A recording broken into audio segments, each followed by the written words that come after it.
Salut à tous, ici Damien et bienvenue dans le podcast NFL de The Free Agent.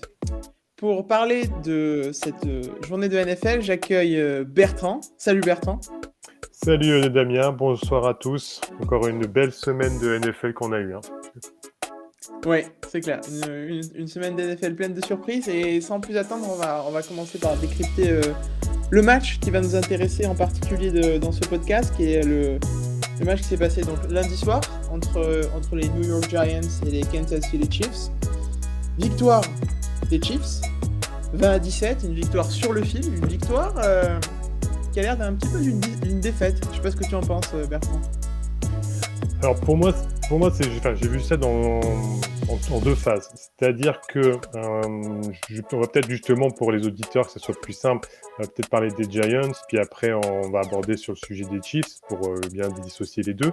Mais je vais dire qu'une seule phrase, le match a patiné. Voilà. Il a patiné sur l'ensemble des deux équipes. Et en fait, je trouve qu'il a patiné d'une mauvaise façon pour les Chiefs, alors que ça aurait peut-être dû être le match qui leur aurait permis de remonter la pente par rapport à leur situation à l'heure actuelle. Et je pense que pour les Giants, c'était plutôt, tiens, on peut profiter de la faiblesse relative des Chiefs à l'heure actuelle, et à ce moment-là, peut-être donner un coup dans la fourmilière encore plus et s'imposer. Donc, voilà, moi je le vois comme ça. Justement, qu'est-ce que toi t'en penses d'après ton ressenti quand tu as vu le match directement? Ouais, bah, je suis très d'accord avec ce que tu avais dit. Je voyais ça vraiment pour le coup comme un gros piège pour les Chiefs parce que les Giants me semblaient un petit peu en meilleure forme ces derniers temps. Je trouvais que leur confiance n'était pas mauvaise, en tout cas récemment. Et à l'inverse, les Chiefs, c'était beaucoup plus compliqué. J'ai Il y a beaucoup de choses que j'ai pas aimé dans ce match et en particulier du côté des Chiefs, j'ai aimé pas mal de choses du côté des Giants, bizarrement. Et je trouve que Mahomes prend des risques, qui sont pas forcément nécessaires et pas forcément justifiés. Je pense à son interception, en end zone où il tente une jump pass là qui passe pas du tout et qui finit en interception vraiment horrible dans la end zone et pour le coup qui est très bien négocié par la défense des Giants. Je sais pas si tu as vu, ou si nos auditeurs ont eu l'occasion de le voir, mais il y a Peyton Manning qui a réagi, qui commente sur ESPN le lundi, là, de façon complètement désabusée, en disant: «Mais pourquoi il a fait ça? C'est pas possible!» Et c'est vrai que c'est très bizarre. Pourquoi il a fait ça? C'est pas possible et ça fait un petit peu de temps que Mahomes fait ça. Je trouve que voilà, les Giants ont vraiment bien joué leur coup. En tout cas, ils ont tout donné. Ils ont joué ce qu'ils avaient. Ils ont misé sur leur qualité. Je trouvais Daniel Jones plutôt bon. Je sais pas ce que tu en penses. Je vais te laisser réagir à tout ce que j'ai dit. Ouais, pas trop non plus surchargé, Non, mais non, voilà. mais justement, c'est pour ça que je te laissais la parole par rapport à ça. C'est que, voilà, moi, par rapport aux Chiefs, ce que j'ai vu, c'est qu'ils partaient d'un bon sentiment au départ en disant on va retrouver un jeu au sol de base pour se redonner un peu de confiance. Seulement, ils ont laissé tomber on va dire cette tactique-là assez rapidement.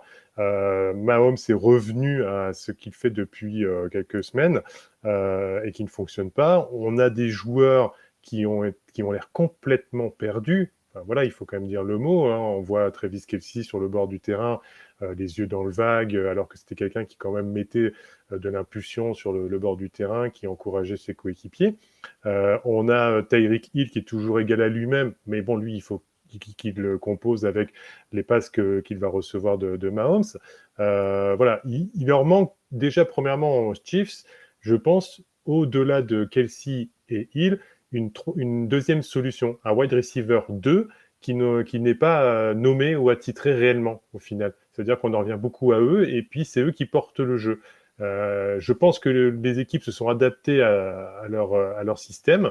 Et puis, comme dans toute équipe, que ce soit de n'importe quel sport, il peut avoir un moment donné où il y a un grain de sable, où la mécanique prend moins bien, et on ne sait pas pourquoi, au final, trop. Peut-être le message ne passe plus, peut-être qu'il faudrait voir un autre playbook, un autre coordinateur offensif.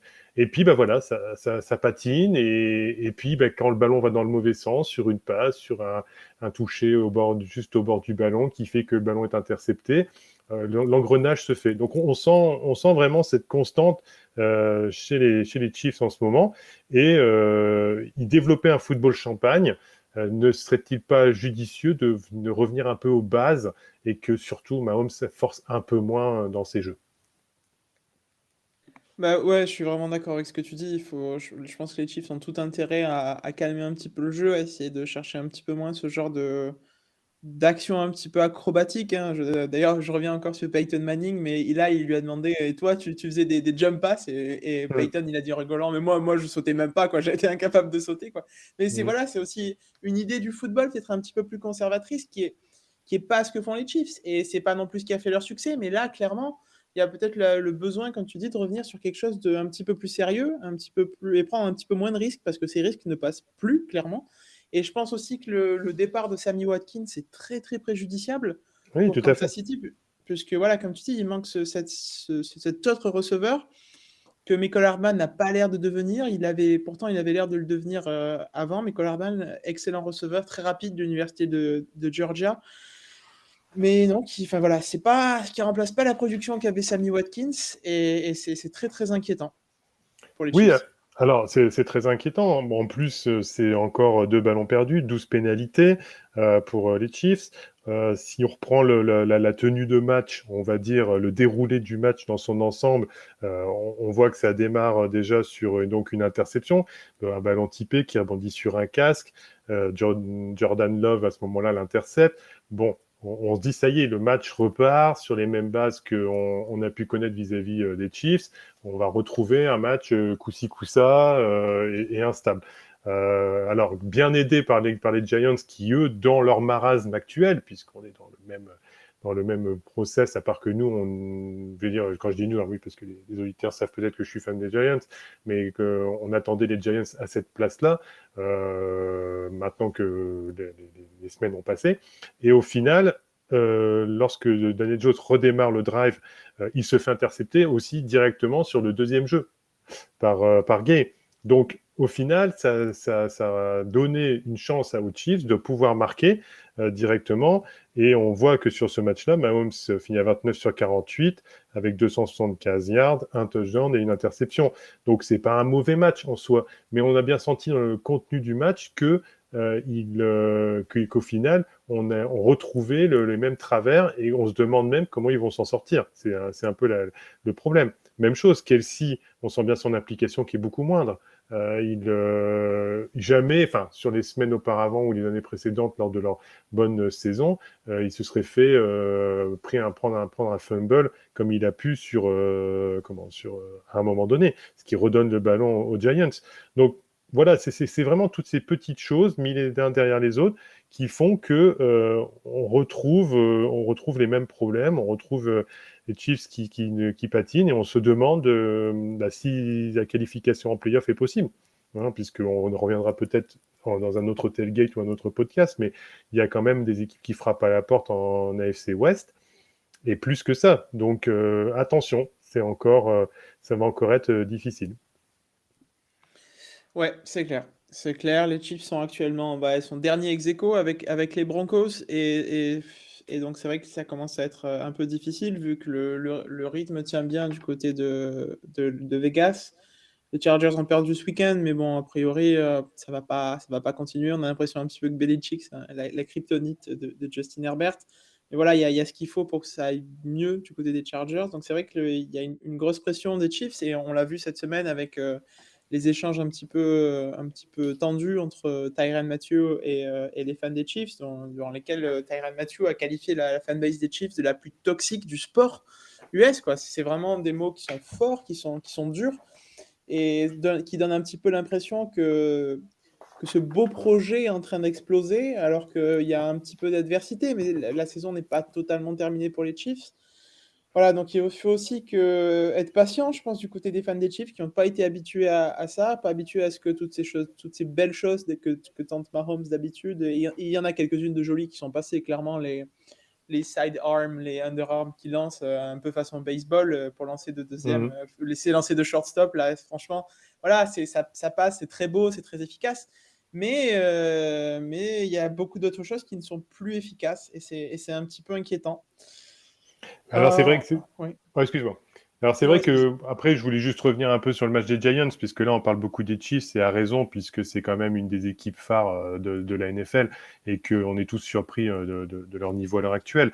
Maintenant les Giants au niveau on n'est pas plus rassuré sur leur niveau également.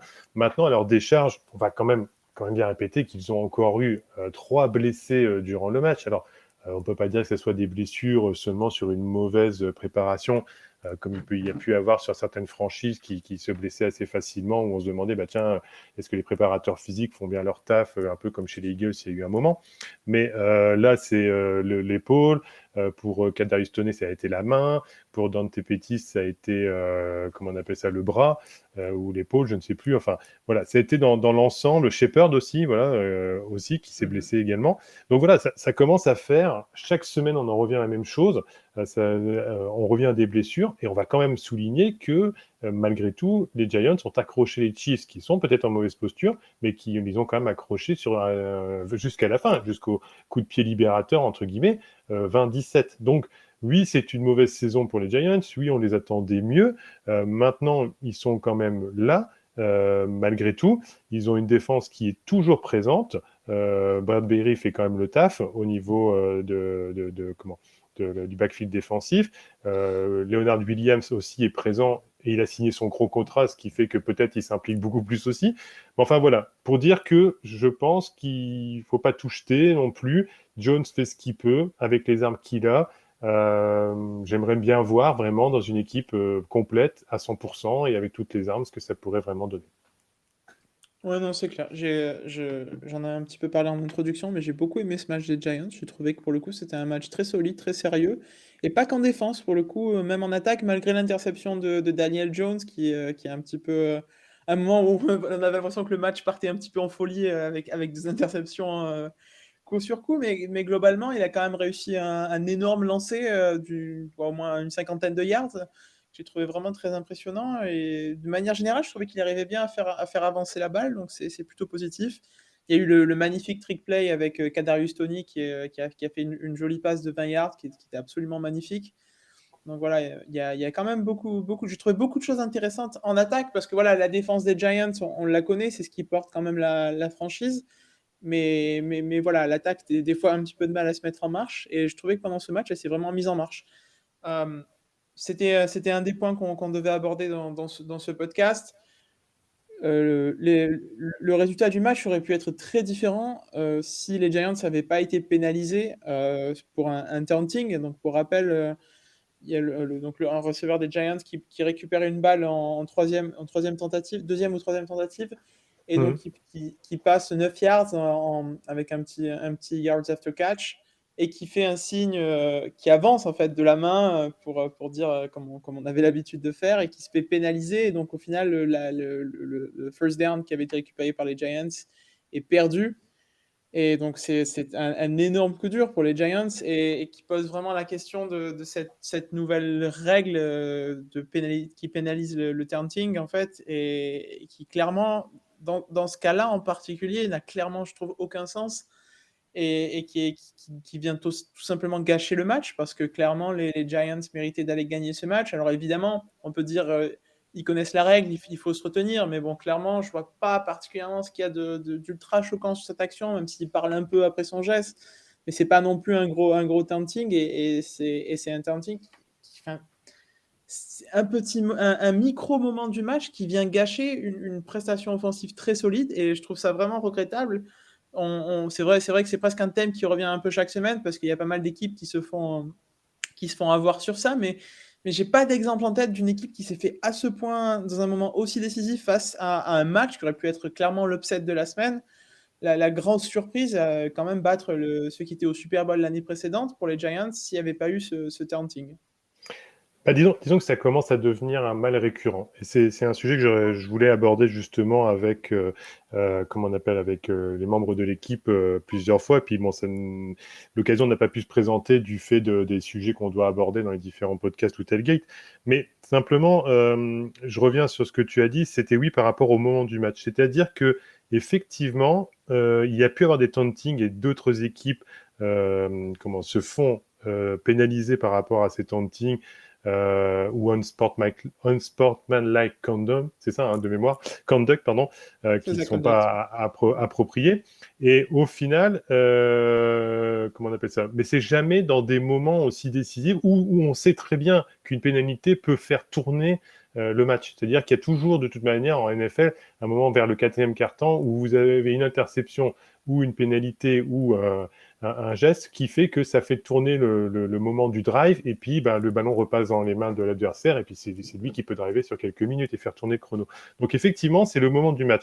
Et c'est vrai que moi, c'est unnecessary roughness et c'est taunting. Ben, alors, unnecessary roughness, on va revenir dessus après, mais c'est encore un autre débat. Mais le taunting, ça fait partie du sport. Je veux dire, en NBA, les mecs comment on appelle ça, se chambrent la plupart du temps. Je pense que c'est quand même moins dur. Ils ont plus de possibilités, même si comment on appelle ça, les arbitres interviennent. Mais en NFL, on dirait qu'on s'est devenu la dictature de on ne laisse plus rien passer. Et ils peuvent plus faire une célébration un peu spécifique comme on faisait avant, et qui faisait le sel de ce sport. Moi, j'ai peur que la NFL perdent un peu des gens qui avaient de l'intérêt pour ce sport et qui n'en auront plus à cause de ça. Puisque, on va dire, traditionnellement, celui qui n'est pas à fond dans la NFL, on va dire qu'il ne suit pas forcément comme nous, s'il voyait ce match-là puis qu'il s'y intéressait, il disait « Oh, le joueur où ils ont une célébration comme ça, c'est assez marrant. » Et puis là, il va commencer à regarder. Bon, maintenant, s'il n'y a plus ça et que ça devient un sport élitiste, où d'ailleurs, ça ne peut être que plaisant que pour ceux qui connaissent bien, ça va commencer à devenir difficile. Oui, le taunting, pour moi, il ne devrait pas y avoir de pénalité là-dessus. Je suis désolé, les joueurs, sauf si ça devient agressif, mais à ce moment-là, si tu te fais chambrer, tu sais que tu es dans ce sport-là. Et les joueurs l'acceptent très bien. Alors après, s'il peut y avoir une tension, ça commence à monter dans les mots, du moment qu'il y en a qui ne frappe pas au niveau du casque en lui mettant une droite. Bon, évidemment, on n'en est pas là. Mais là, c'est tout de suite, c'est la punition qui arrive. Il n'y a aucune prévention. C'est voilà, 15 yards de pénalité. Non, mais là-dessus, on pourrait développer encore plus, mais c'est vraiment le mal qu'il y a en ce moment par rapport à ce sport. Non, mais tu pointes du doigt quelque chose qui est capital, parce que si on regarde, par exemple, tu dis on n'en arrive pas à la violence, mais par exemple, quand tu regardes la NHL, il y a des bagarres, ça fait aussi partie du sport, et c'est aussi peut-être pour ça que certaines personnes regardent. On n'en est pas là en NFL, et j'ai pas envie de voir des bagarres en NFL, parce que je pense que c'est déjà un sport assez violent, le hockey aussi, mais bon voilà, c'est pas forcément nécessaire.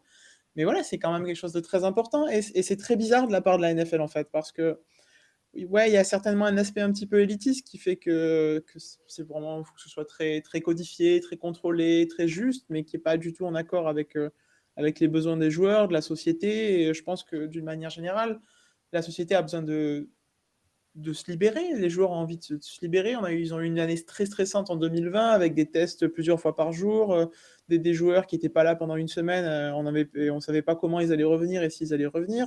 Pas de fans. Je pense qu'ils ont besoin de se libérer, et les fans aussi. Ils ont besoin d'exulter. Et donc, c'est vraiment à contre-courant du besoin des gens, de la société, et c'est très bizarre. Et pour le coup, la MLB était comme ça pendant très longtemps, et ça a empêché un petit peu son développement, parce que certains critiquaient le baseball pour être vraiment un truc de vieux, quoi, pour le coup, parce qu'il n'y avait pas de jeunes joueurs qui s'affirmaient, il n'y avait pas forcément de caractères qui sortaient plus les uns que des autres, c'est juste des gens en uniforme, et les choses se répétaient de façon très importante. Et en ce moment, en MLB, il y a une grosse génération de joueurs amenés par Fernando Tatis Jr., voilà, lui, c'est vraiment un des nouveaux visages de la MLB, et c'est quelqu'un qui célèbre énormément, il est tout le temps en train de danser, de jouer presque, voilà, et c'est un personnage, en plus d'être un excellent joueur de baseball, et ça fait partie du succès du sport. Et c'est très dommage que la NFL revienne en arrière, pour le coup, et ça n'a aucun sens, puisque voilà, je vois pas l'intérêt de revenir en arrière quand il y avait déjà quelque chose qui marchait.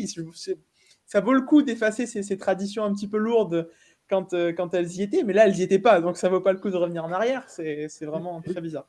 Et d'ailleurs, de façon aussi rigoriste. C'est-à-dire que Mhm. là, autant, alors c'est vrai qu'on va pas trop développer sur les autres sports, mais si on parle, là, tu me parles de la LMB avec un joueur qui, justement, se permet de pouvoir, voilà, d'être plus fantasy, etc. En NHL, c'est traditionnaliste qu'il y ait forcément, que peut-être il y ait une bagarre pendant le match et les arbitres laissent faire jusqu'à un certain point. On le sait bien. En NBA, ils laissent un peu chambrer, même si Mhm. ça reste toujours soft. Voilà, pourquoi en NFL, c'est devenu tolérance zéro, c'est-à-dire on ne peut plus rien faire du tout. Et voilà, comme tu as dit, juste il indique que voilà, le first down est passé, il pointe du doigt vers l'avant, il a juste dit derrière, peut-être tu l'as vu mon gars ou un truc comme ça. Voilà. Mais là, d'un coup, ça a pris une ampleur catastrophique puisque en plus ça a annihilé une bonne série. Et puis, bah, c'était aussi un des tournants du match. Et globalement, il est temps de faire quelque chose parce que je pense qu'ils vont finir voilà, par dénaturer le sport, en tout cas.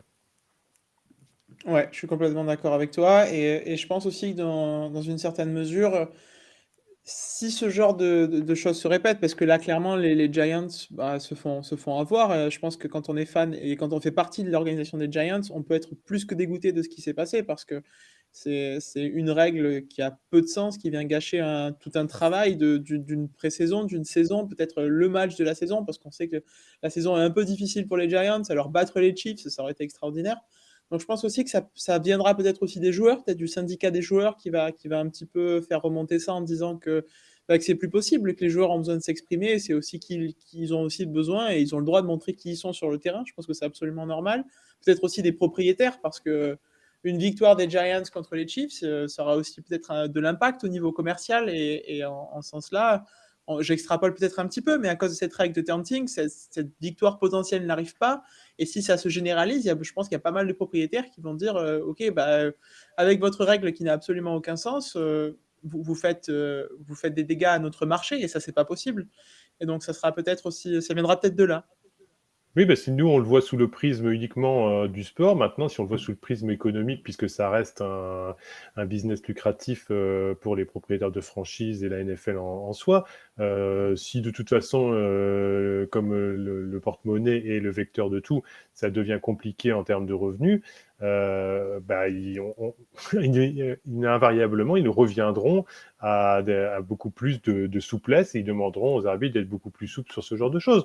Maintenant, par contre, la seule chose le gros point d'interrogation, c'est que je me suis dit qui vraiment a pesé dans la balance en disant maintenant il faut que ça soit beaucoup plus sévère, mais de cette manière-là. Alors, est-ce que ça vient uniquement des arbitres et de leur propre chef et de leur propre initiative en disant on va faire ça quand ils sont regroupés, ou est-ce que c'est vraiment la ligue, les propriétaires ou un élément, une variable extérieure qui a dit non, maintenant on va faire ça. Donc c'est vraiment ça que je me pose la question, c'est d'où ça vient, parce que je crois que ça gênait personne auparavant. Ça gênait personne, hein.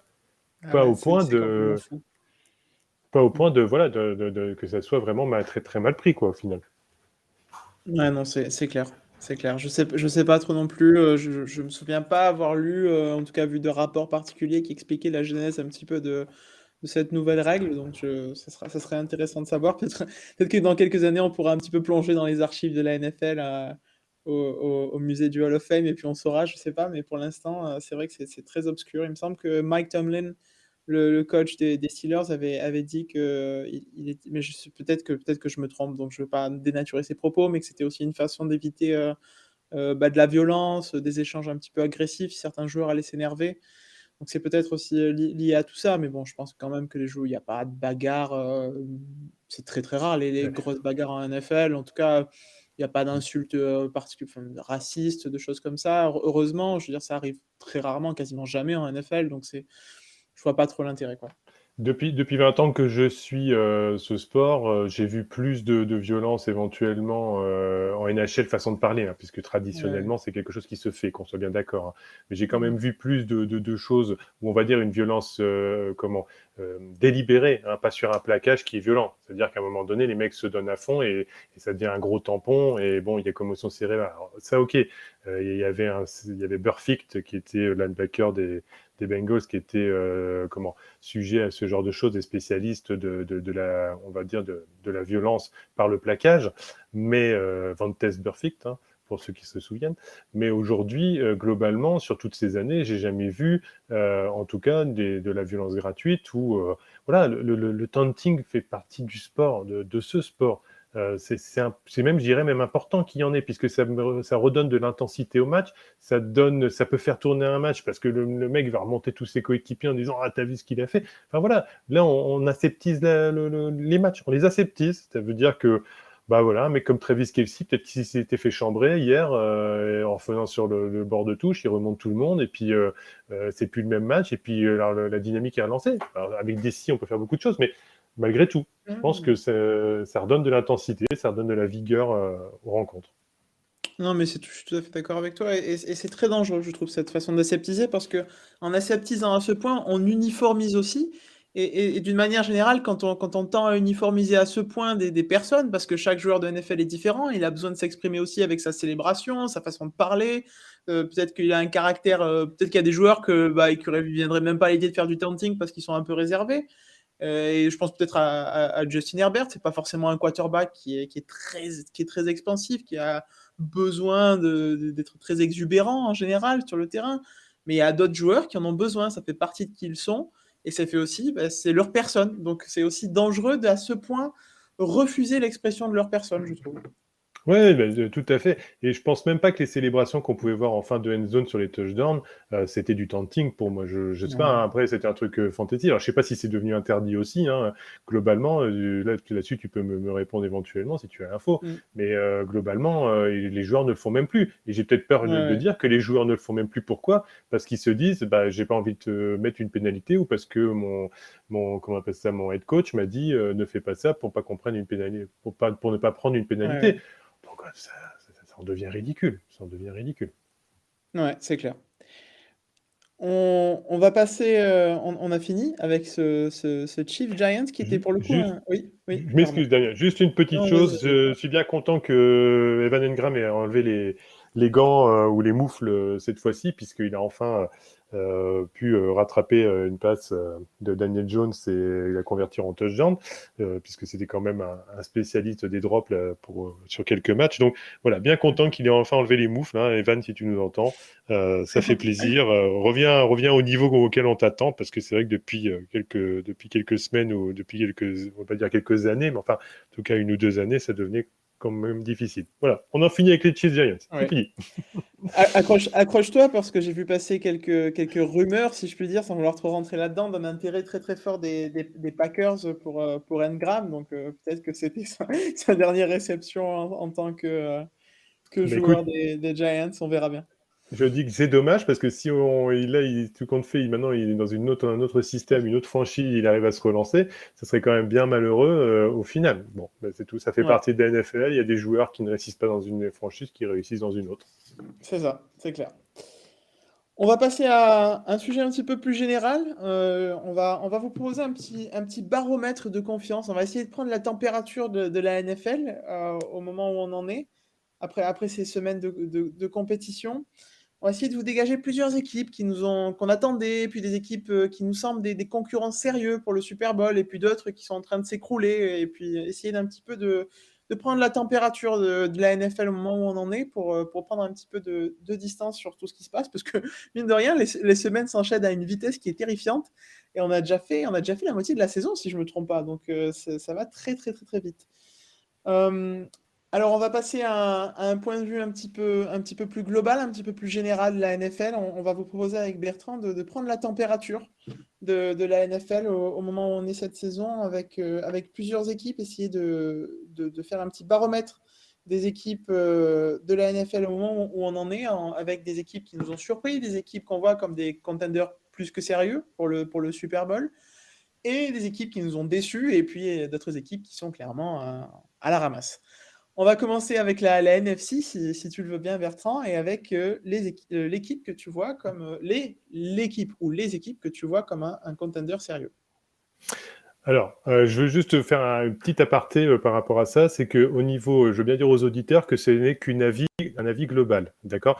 On est neutre par rapport à tout ça, même si on a des équipes préférées, l'évangile vis-à-vis des avis qu'on peut donner, hein, sachant qu'une équipe qu'on va peut-être être un peu plus pessimiste dans leur devenir, bah, pourra nous surprendre au moment du reste de la saison.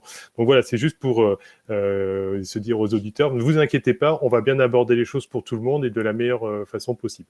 Donc en NFC, il y a beaucoup d'équipes qui sont à l'heure actuelle qui sont à leur place. C'est-à-dire que on se rend bien compte que par division, il y a les Cowboys les Cardinals, les Packers et les Bucks, qui ont entériné, on va dire déjà sur la première partie de saison, leur position dans chaque division. Maintenant, une équipe qui devient un peu un sérieux contender, ce sont les Saints, puisqu'on les a vus en tout cas s'imposer face aux Buccaneers.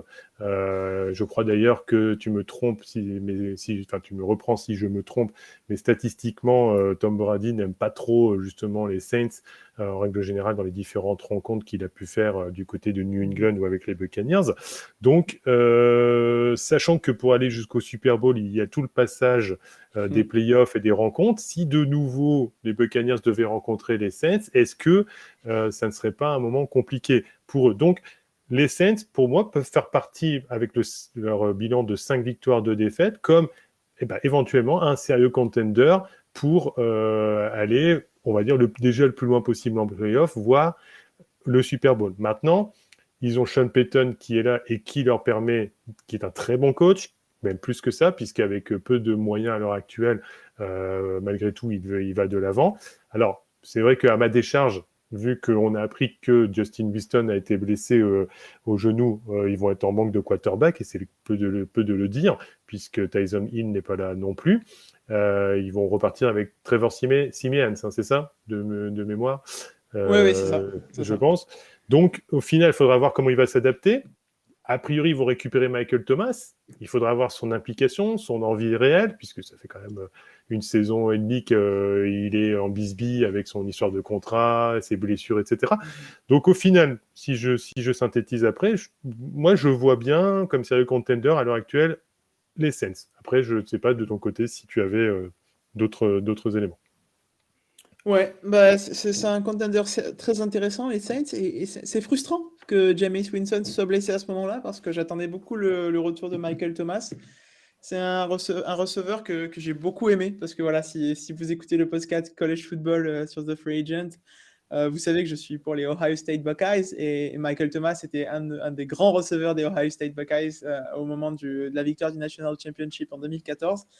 Il avait très bien commencé sa carrière en NFL, mais depuis quelques années, il n'y a vraiment pas de quoi être fier d'être fan de Michael Thomas, parce que ce qui se passe, c'est vraiment pas terrible, et c'est très très décevant, et c'est pas à la hauteur de ce qu'on pourrait attendre de lui, et j'attendais pour le coup beaucoup de lui avec le retour de son retour, et puis ce que pouvaient offrir les Saints. C'est vrai que la défense est vraiment en train de les porter, c'est vraiment très très impressionnant. Enfin, contre les Buccaneers, qui sont une espèce de rouleau compresseur offensif, c'était vraiment très très impressionnant. Je pense notamment aux interceptions, et dont la dernière ultra décisive sur Tom Brady. C'était vraiment vraiment très solide, et c'est vrai que ça pourra amener cette équipe des Saints très très loin. Je vais partir sur mon contender sérieux, sur peut-être une franchise un petit peu moins originale, mais enfin, je suis vraiment très impressionné par les Rams, en fait, d'une manière générale, depuis le début de la saison. Je vois très peu de défauts dans ce qui se passe. Alors, certes, ils ont perdu ce match contre les Cardinals, mais bon, au moment où ils ont affronté les Cardinals, franchement, il n'y avait pas grand-chose à faire contre eux, parce qu'ils marchaient sur un nuage. Ça sera peut-être un peu moins le cas aujourd'hui. Mais non, je vois vraiment les Rams comme un contender sérieux, et ça sera intéressant, peut-être une belle finale NFC Championship, Rams contre Saints. Ça serait un bon match très intéressant. Pas très beau à regarder parce qu'il y aura beaucoup de défense peut-être, mais ce serait un match intéressant. C'est sûr, bon, ça peut être aussi un festival offensif avec Cooper Ouais. Cup au niveau de l'attaque. Stafford est très très bien connecté avec lui.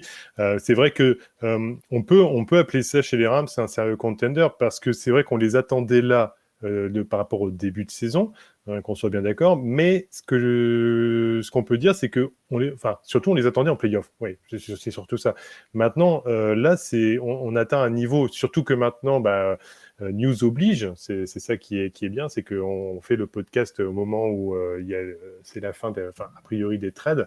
Von Miller a rejoint les Rams là récemment, donc ça conforte justement ton idée là à l'heure actuelle, que les Rams, au-delà du fait qu'ils étaient playoffables, et plus que playoffables, c'était même certain, à part grosse désillusion, hein, on en parlera sur d'autres franchises, mais là avec le renfort de Von Miller en défense, où il y a déjà Harold Donald, Jalen Ramsey et des linebackers déjà surpuissants.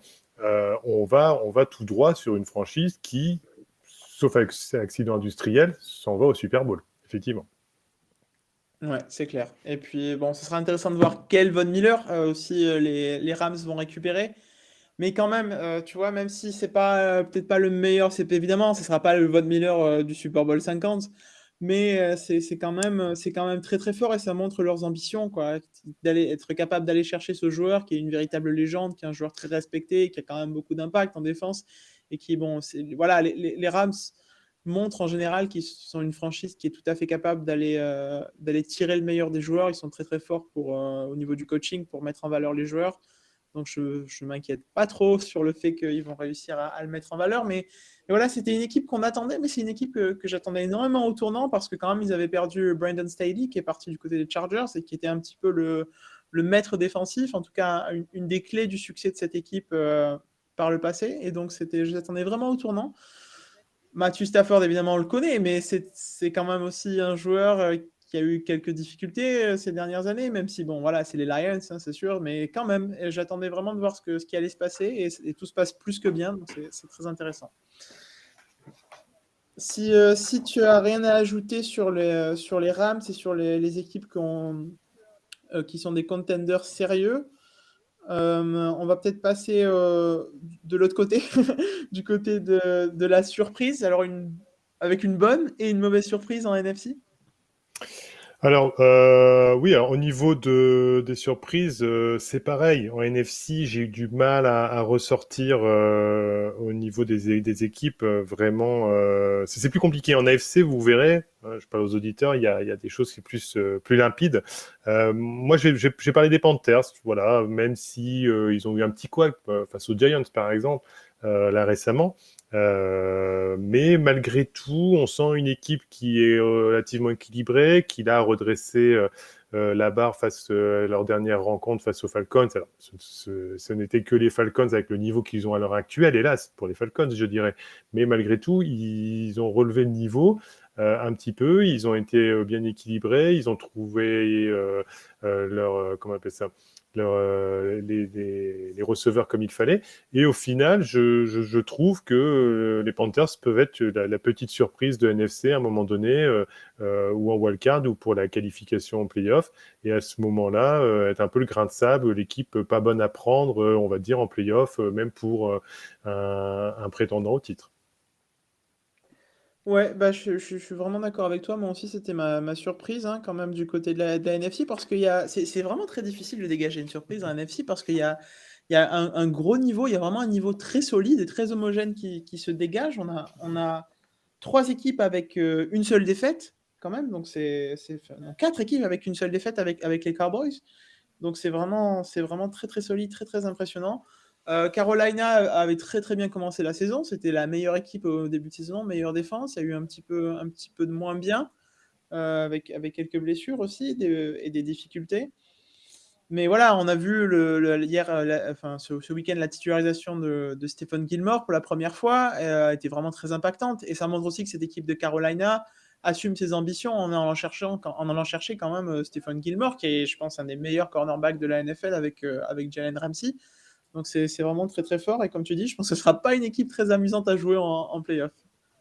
Est-ce qu'il y a une surprise négative en NFC pour toi? Ouais. En complément de ce que tu dis par rapport à Carolina, oui, Shaq Thompson aussi est bien présent et on y trouve Sam Darnold, on trouve quand même facilement DJ Moore ou Robbie Anderson. Et puis, bon, il y a la petite surprise du rookie Bard qui vient également, en l'absence de Christian McCaffrey, faire le job. Donc, c'est sûr que ça conforte bien cette idée de surprise. Alors, en surprise négative, là, j'ai un petit trio de 3 équipes qui malgré tout, à différents niveaux, hein, bien sûr, attention, hein, toujours pareil pour les susceptibilités, que les gens ne soient pas surpris par rapport à nos commentaires. On a les 49ers qui évidemment par rapport à leur niveau actuel, comment je veux dire, qui n'est pas attendu. Alors, ils ont pas mal de blessures aussi, mais comment on appelle ça, Kyle Shanahan, qu'on amène comme un génie offensif depuis quelque temps, bah, multiplie les saisons avec des bilans plus ou moins, on va dire, positifs ou parfois même qui ont été négatifs au final. Donc, entre guillemets, ça a été une petite déception. Même si, je répète bien, oui, on peut prendre le résultat qui vient de tomber là en semaine 8 où les 49ers sont gagnés, mais malgré tout, sur la longueur de ce début de saison, ça reste une petite surprise un peu négative. Pareil, les Seahawks, alors les Seahawks, c'est pareil, on peut me dire ils ont été blessés du fait de Russell Wilson, il faut qu'ils composent avec Geno Smith, d'accord, mais on en revient toujours au même problème avec les Seahawks. Ils ont une ligne offensive qui n'est toujours pas là, Russell Wilson n'est toujours pas protégé correctement. La connexion à l'heure actuelle, avant sa blessure, entre DK Metcalf et Tyler Lockett, n'a pas été aussi performante que les années précédentes. Donc voilà, ça en fait partie, si je synthétise. Et puis alors, vraiment la franchise qui, pour le coup, me déçoit quand même assez fortement, ça reste les Vikings. Les Vikings, comment peut-on être dans cette position-là à l'heure actuelle avec les armes qu'il y a dans cette équipe, entre Justin Jefferson, Adam Thielen, Kirk Cousins qui, en étant peut-être un QB qu'on ne considérera pas peut-être comme élite, mais en tout cas un très très bon QB qui a un bras qui se permet de faire de bonnes passes verticales, comment ils peuvent en être à cette position-là? Alors là, récemment, ils ont perdu Daniel Hunter de nouveau, hein, par rapport à une blessure. Mais ce que je veux dire sur leur ligne défensive, le front seven, mais ce que je veux dire par là, c'est que peut-être il y a le syndrome, en tout cas, coach, qui est arrivé au bout de ce qu'il peut apporter. Est-ce qu'il ne serait pas temps de se dire, bah, ne faudrait-il pas changer Max Zimmer parce que il n'apporte plus à l'heure actuelle, il ne peut plus faire passer un palier supplémentaire à cette équipe. Donc pour moi, vraiment, les Vikings font partie de ces équipes surprises, mais dans le mauvais sens du terme. Oui, les Vikings, comme tu l'as très justement souligné, sont vraiment une surprise négative et c'est un petit peu incompréhensible ce qui se passe pour cette équipe de Minnesota. C'est vraiment une équipe que j'attendais beaucoup plus haut, beaucoup mieux et je suis très déçu de ce qui se passe. Ça avait plutôt bien commencé avec des matchs qui étaient... Ils ont perdu quelques matchs, mais on s'ennuyait pas quand on regardait les Vikings. C'était toujours des matchs un petit peu serrés, un petit peu avec beaucoup d'action et puis voilà. Mais défensivement, j'ai l'impression qu'ils n'y arrivent plus. Et comme tu le soulignes, peut-être que c'est la méthode Zimmer qui marchait, qui ne fonctionne plus. En tout cas, elle fonctionne offensivement parce que quand même, ils arrivent à produire de manière assez importante en général. Mais voilà, défensivement, ils n'arrivent plus du tout à contenir leurs adversaires et c'est un petit peu un problème parce que c'était la force de la franchise et ça fait aussi partie un petit peu de l'ADN aussi de cette franchise de Minnesota qui est une franchise un petit peu, voilà, un petit peu rugueuse, un petit peu défensive. Donc c'est un gros problème. Donc je les place aussi comme la surprise négative. Si tu n'as plus rien à ajouter sur la NFC, on va passer du côté de l'AFC. Je, je vais terminer juste avec donc la NFC. Pour moi, après, évidemment, sur le reste des équipes, c'était attendu à leur place, pardon, oh là là, excuse-moi, à leur place, les Eagles, les Giants, les Bears, Lions, Saints, Panthers, Falcons, pardon, tout ça, toutes ces équipes-là, moi, je pense pas qu'il y ait spécifiquement des choses à dire. Ils sont à leur place vis-à-vis des différentes rencontres qu'ils aient pu faire et par rapport peut-être à l'idée qu'on s'en faisait au niveau de leur niveau. Après, la dernière équipe qui pour moi est méconnaissable vu ce qu'elle a montré l'année dernière, surtout défensivement, ça reste Washington, on peut dire tout ce qu'on veut de l'attaque vis-à-vis de Tyler Heinicke qui apporte ce qu'il peut au niveau de ses prestations, hein, et avec Terry McLaurin au niveau de chaque dimanche, chaque semaine qui passe, mais malgré tout, c'est incompréhensible de voir cette équipe qui s'est décomposée défensivement par rapport à l'année dernière. Donc pour moi, vraiment, je dirais plutôt là, vraiment, c'est même pas une surprise négative, c'est vraiment méconnaissable et gros point d'interrogation. Ouais, c'est très décevant et très inquiétant. Je suis tout à fait d'accord. On va passer à l'AFC. On va reprendre la même formule. Une équipe, Mm. un sérieux contender que tu vois en AFC? Alors en AFC, en sérieux contender, qui se lie d'ailleurs en surprise, puisqu'ils font les deux en même temps cette année, c'est les Patriots. Franchement, là, les Patriots, on pensait Bill Belichick dépassé par les événements.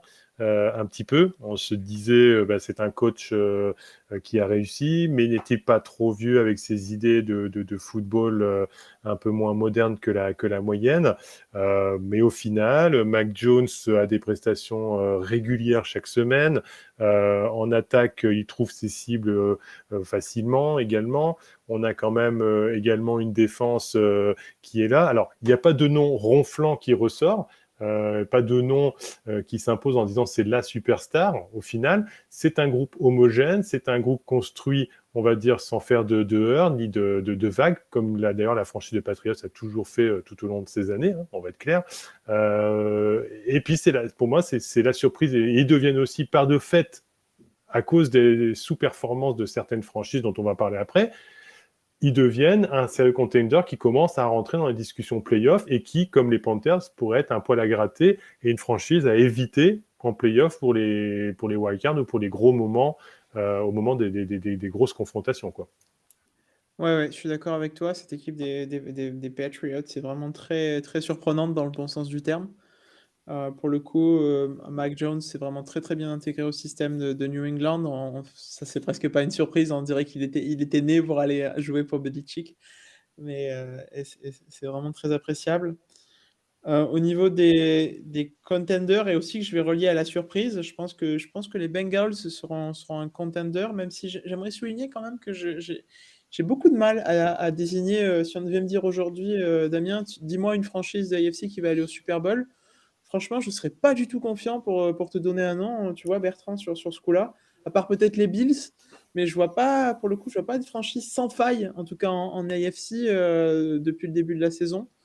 Je pense que, voilà, oui. Pour moi, comme tu dis, en NFC, c'est quand même beaucoup plus clair. Et après, selon les confrontations en playoff, qui sont toujours de toute façon le sacerdoce, et c'est ce qui fait que ça, on sait tout de suite qui va y aller. Mais aujourd'hui, à l'heure actuelle, comme tu dis, à l'instant T de la 8e semaine à mi-saison, euh, oui, les Bills et les Ravens me Ouais. paraissent les plus armés. Et surtout que les Titans, news oblige ou actualité oblige, on vient d'apprendre également qu'ils ont perdu Derrick Henry pour 10 semaines. Donc, bon, même s'ils ont récupéré Adrian Peterson, bon, tant que la mayonnaise prenne, ça va être un peu compliqué, hein, je pense. Donc, ouais, les Bills et les Ravens. Hein. Le reste pour le moment, dans les autres franchises, qu'on va peut-être aborder après, me paraissent encore un peu trop tendres pour dire ils vont aller au Super Bowl, c'est sûr. Voilà. Ouais, ouais, ouais, c'est clair. J'avais un petit peu mis de côté les Ravens qui ont fait un bon début de saison et qu'au final, qui ont pas de grosses défaites derrière eux. À part peut-être celle contre Cincinnati, qui aussi montre la puissance de feu un petit peu de cette attaque des Bengals quand elle se met en marche et qui est très, très, Mais très impressionnante. Mais les Bengals, là, à contrario, ont perdu contre les Jets, tu vois. Et Ouais, ouais. est-ce que c'est un accident industriel? Est-ce que c'est un moment de faiblesse? Parce toutes les équipes peuvent pas faire 17-0, hein, évidemment. Ouais, Donc, bien sûr. ce que je veux dire, c'est que, voilà, pour moi, je pense que c'est qu'un accident pour le moment. Ça reste une équipe jeune. Malgré tout, hein, chez les Bengals, qui se remettaient en selle pour justement avoir la qualification en playoff. Donc, pour moi, c'est encore un peu juste pour dire les emmener au Super Bowl. Oui, les playoffs, passer un ou deux tours, même finale de conférence à la rigueur, mais je pense qu'à un moment donné, ça sera juste pour atteindre le Super Bowl. Mais bon, c'est la beauté de ce sport, c'est que tout peut arriver sur un match. C'est pour ça qu'on aime la NFL. Ouais, c'est clair, c'est clair, c'est clair. Non, mais je suis vraiment d'accord que pour le coup, voilà, c'est Bills et Ravens qui se dégagent. Et je suis vraiment très impressionné par ce que font les Ravens, avec toutes leurs absences au niveau des running backs, puisque pour faire simple, presque leur classe entière de running back, leur unité a été décimée par les blessures. Et en tête de liste, J.K. Dobbins, l'ancien d'Ohio Mm. State, qui était une énorme perte. Qui arrive quand même à mettre en place un jeu de course solide, et Lamar Jackson qui prouve, si on avait encore besoin de le prouver, je ne fais vraiment pas partie de ses détracteurs, que c'est un excellent quarterback, que ce soit à la course et à la passe, et c'est vrai qu'il porte vraiment bien un Baltimore. Tout à fait. Alors après, dans le même genre de surprise ou sérieux contender, alors après, tout le monde peut juger différemment hein, ce que l'on dit évidemment, et comme je dis, je répète, on n'a pas dit qu'on avait les bonnes réponses à tout ce qui va se passer pour la suite. Mais les Raiders, malgré tout, dans cette division très ouverte de l'AFC West, pour moi, peuvent se faufiler s'ils arrivent à maintenir, on va dire, un tant soit peu de stabilité et de régularité dans les performances, malgré tout. Donc ça, il faudra voir par la suite. Et puis après, le pendant un peu des Vikings au niveau de l'AFC, les Colts, qui, si également ne vivent pas et ne meurent pas sur les performances de Carson Wentz, et sur un saucisson qui va envoyer à un moment donné un peu de travers et qui va créer un turnover, peut, je dirais, par la régularité qu'apporte Frank Reich dans son coaching, à un moment donné, frapper à la porte aussi, malgré, là, je crois qu'ils sont 2 victoires, 5 défaites, hein, si Ouais, je c'est ne ça. me trompe pas. 3 victoires, Faudra 5 défaites. vérifier, mais malgré tout, on n'est qu'à mi-saison et dans une AFC Sud qui est faible, où on peut encore récupérer des matchs sur les Jaguars et les Texans, mine de rien, ça peut aller vite. Donc, je les mets comme je les enterre pas encore complètement dedans. Par contre, vraiment en surprise, les Chargers, pour moi, on peut dire le mot peut-être une bonne surprise parce que ils peuvent atteindre les playoffs. Et si ça matche vraiment bien entre attaque et défense, parce que c'est un peu le problème des Chargers, c'est-à-dire que soit ils vont faire un match où la défense va être là et l'attaque un peu moins, soit sinon l'attaque va être présente et la défense va être aux fraises. Donc s'ils arrivent à trouver une régularité où les deux escouades sont en même temps sur le terrain, entre guillemets, quand je dis sur le terrain, sont en même temps performantes quand elles doivent jouer l'une ou l'autre, à ce moment-là, elle pourrait être une belle surprise pour les playoffs. Jusqu'où, ça c'est pareil, on est sur un quarterback de deuxième année, Justin Herbert, on ne peut pas lui demander non plus d'avoir l'expérience de Tom Brady en playoff, ça évidemment. Oui, je suis d'accord que les Chargers sont une vraie bonne surprise cette saison. Il y a eu du vraiment très très très très bien je pense, le match contre les Chiefs en particulier, où on voyait vraiment un changement d'identité, de culture des Chargers. D'ailleurs, je vous invite à lire. On a écrit plusieurs fois à ce propos-là en disant que Brandon Staley avait transformé les Chargers. Si vous avez l'occasion de le lire, vous pouvez retrouver cet article en vous abonnant sur The Free Agent. Et c'est vrai que ce changement de culture des Chargers les place vraiment, je suis d'accord, comme une équipe qui sera un petit peu difficile à négocier en playoff. Alors voilà, il y a ce match contre les Patriots de ce week-end qui est très décevant pour de nombreuses raisons.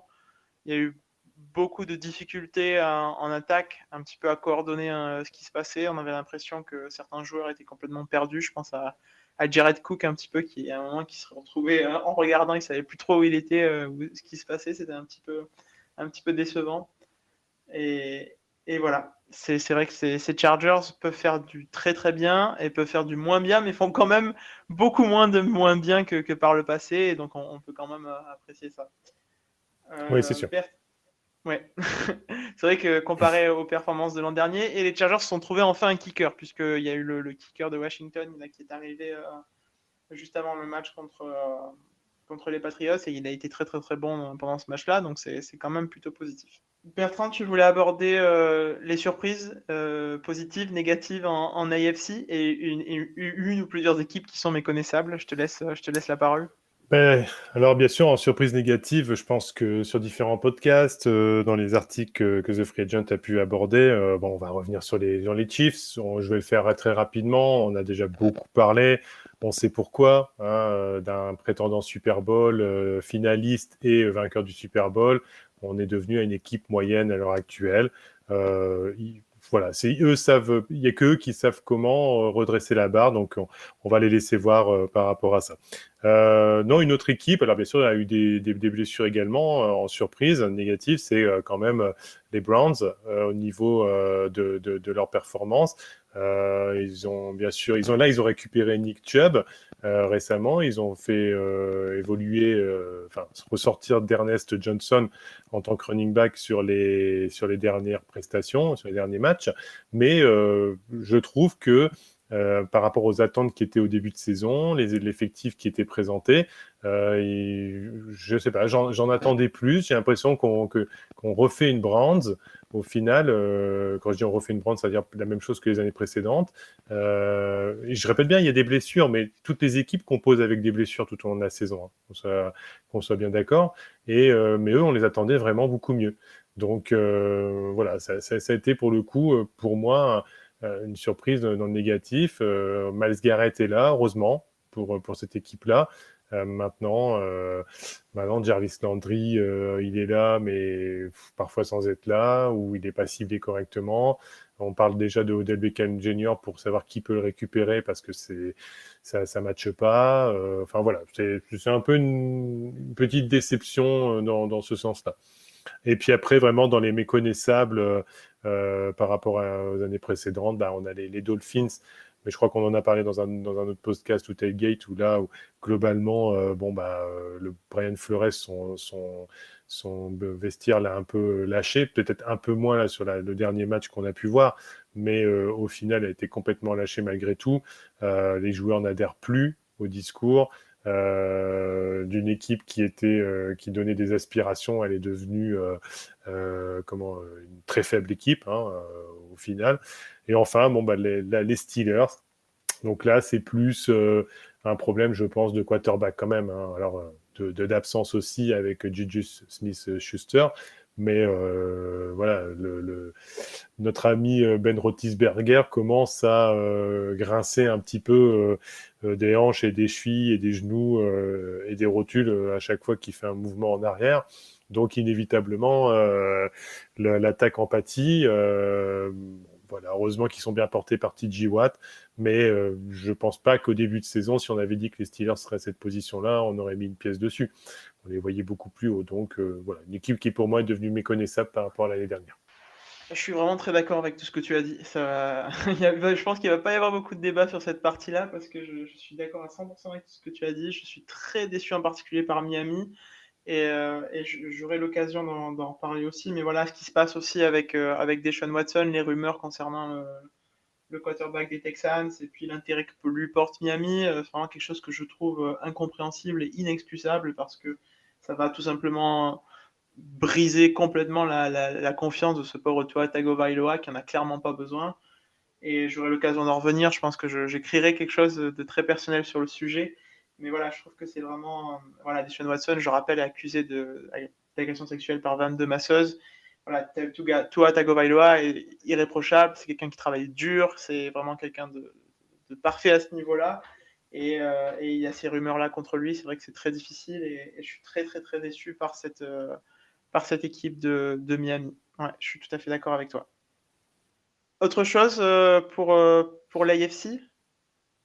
Moi, j'ai fait... après, les autres équipes, globalement, sont à leur place. Les Bills, Ravens, Titans, même si c'est avec la perte de Derrick Henry, on verra bien. Broncos, Jets, Jaguars, Texans. Les fans de ces équipes-là nous excuseront, évidemment, de ce qu'on peut dire sur elles, mais on n'avait pas ou peu d'espoir, comme un peu les Falcons, les Lions, voire les Bears. C'était mal parti au final.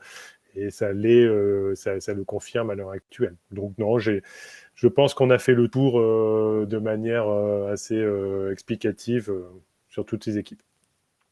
Ouais, c'est clair, je suis d'accord. Donc, si c'est bon, on va conclure cet épisode du podcast NFL de The Free Agent. Je te remercie beaucoup, Bertrand, pour ces interventions et pour ce podcast. J'ai beaucoup aimé faire ce podcast avec toi et discuter de cette 8e journée de NFL et puis des implications un petit peu du baromètre de cette saison. Merci, Bertrand. Moi, c'est la première avec toi également. C'était un plaisir, justement, et ça en appelle beaucoup d'autres, j'espère. Et je répète bien aux auditeurs, parce que je sais, quand on est fan d'une équipe, que parfois, on n'aime pas trop entendre ce que l'on peut dire dessus. Je rassure, on n'est pas parti pris. On a donné un avis qui nous paraissait le plus objectif possible vis-à-vis de tout ça. Alors, on espère que du bon pour chaque franchise au final. Maintenant, il y a des constats inéluctables. Et voilà, on vous souhaite surtout de super bons matchs pour chaque équipe que vous supportez. Et puis surtout pour ceux qui peuvent aller en play-off, d'y aller. Voilà, c'est tout ce que je leur souhaite. Merci Bertrand, merci à tous. Je t'en prie. Et on se dit à très bientôt pour un nouveau podcast NFL sur The Free Agent. Salut. À très bientôt et venez tous sur The Play Agent. Bientôt, au revoir.